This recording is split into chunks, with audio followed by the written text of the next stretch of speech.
Holy beard face.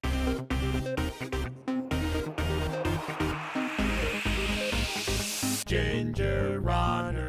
What is up, everybody? Ethan Newberry, the Ginger Runner, here for another gingerrunner.com review. Today we're going back to Topo Athletics. I haven't reviewed a Topo shoe in quite a while. I think it's almost 9 months now. They have a new shoe out, and I'm kind of excited about it. Today I am reviewing, from Topo, the UltraFly.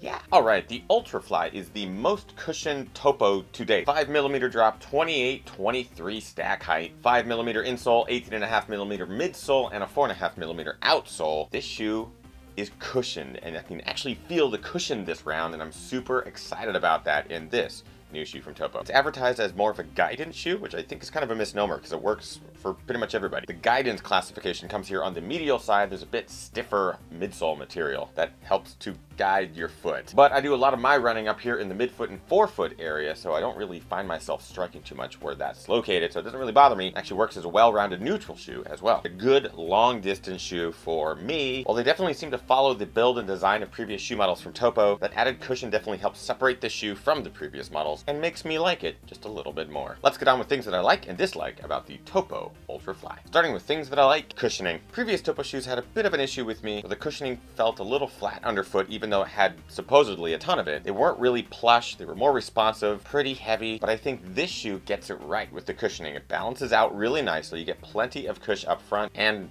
in the back. Gross. And even with a 5mm offset, which doesn't feel like 5mm, the shoe feels plush, and I like it. The toe box. As with previous versions of Topo, they do a great job of providing you with plenty of volume up here in the toe box, even for those of us who don't have super wide feet, but just like a little bit more room up there. The Topo shoes are great, and the UltraFly are no different. Durable. As with previous Topo shoes, these are durable. The overlays that are welded on here provide plenty of durability. No fraying, there's no popping or seams breaking. You get plenty of life out of these shoes, even with the outsole. Plenty of rubber out there to be durable, and even with the number of miles that I have in the shoe, barely notice any of the tread gone. It's great. I know they'll last a long time, and that's a good thing. So some good things to say about the Topo UltraFly, but I have a couple of qualms. First of all, weight. They're fat. 11.5 ounces in my size 11. And as primarily a road shoe, that's a lot of weight to be carrying around. And based off of where the weight is distributed, you can definitely notice it. I know last week I reviewed a shoe that weighed around 11 ounces, but just where the weight is located, and also that being a trail shoe, this feels a little fat underfoot. The weight is noticeable and bothersome. There's no nimbleness in this shoe. I also think that this shoe suffers from what I like to call an identity crisis. When I pulled the shoe out of the box, I looked at the overlays, looked at the upper, and I realized this looks like a trail shoe. I'm really excited. A super cushioned trail shoe from Topo. But then you look on the outsole and it's a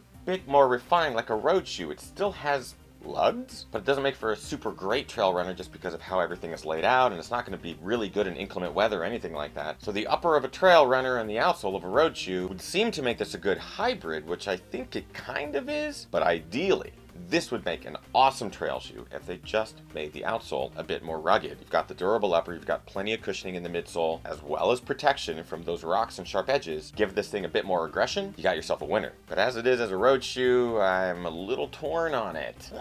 But that's it for dislikes, and that's a good thing. Overall, I'm having fun in this shoe. I'm definitely able to log longer miles, longer runs in this shoe, and I like that. It's a shoe to consider if you're looking for something with a bit wider toe box, a bit more cushioning, plenty of durability. So give it a shot, throw it on your foot, and let me know what you guys think. And of course, as always, I have links in the description for more information about this shoe, and you can also get 10% off a lot of things in the Running Warehouse store. Totally worth it. And now let's get on with the points. Quality shoe, obviously, right out of the box, super durable, plenty of cushioning. I'm going to give it 4 out of 5. Had to dock them a little bit for the weight. Comfort. A higher cushion Topo shoe is a good thing. 4 out of 5 on comfort. Again, the whole weight thing.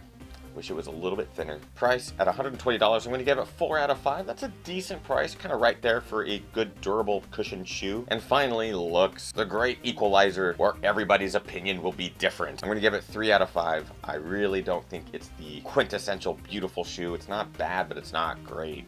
3 out of 5. That brings our grand total to 15 out of 24, the Topo UltraFly, which is the highest score that I've given a Topo, and for good reason. It's definitely something worth checking out. So in the comments below of this video, let me know, have you run in the UltraFly? What do you think of it? I'm curious to know, as are all of our viewers. And that's it for today's review. Hope you guys, I'm actually really proud that I caught that. Now I deserve a donut. If you guys like this review, like, favorite, and subscribe to the channel, youtube.com/thegingerrunner. And of course, I'm on all the social networks over on Twitter. It's @thegingerrunner, Facebook, facebook.com/thegingerrunner. On Instagram, it's @EthanNewberry, and of course, gingerrunner.com. Don't forget, every single Monday at 6 p.m. Pacific Standard Time, doing live shows right here on this channel. You won't want to miss those. And if you want to help keep the lights on and the mics hot, go to patreon.com/thegingerrunner.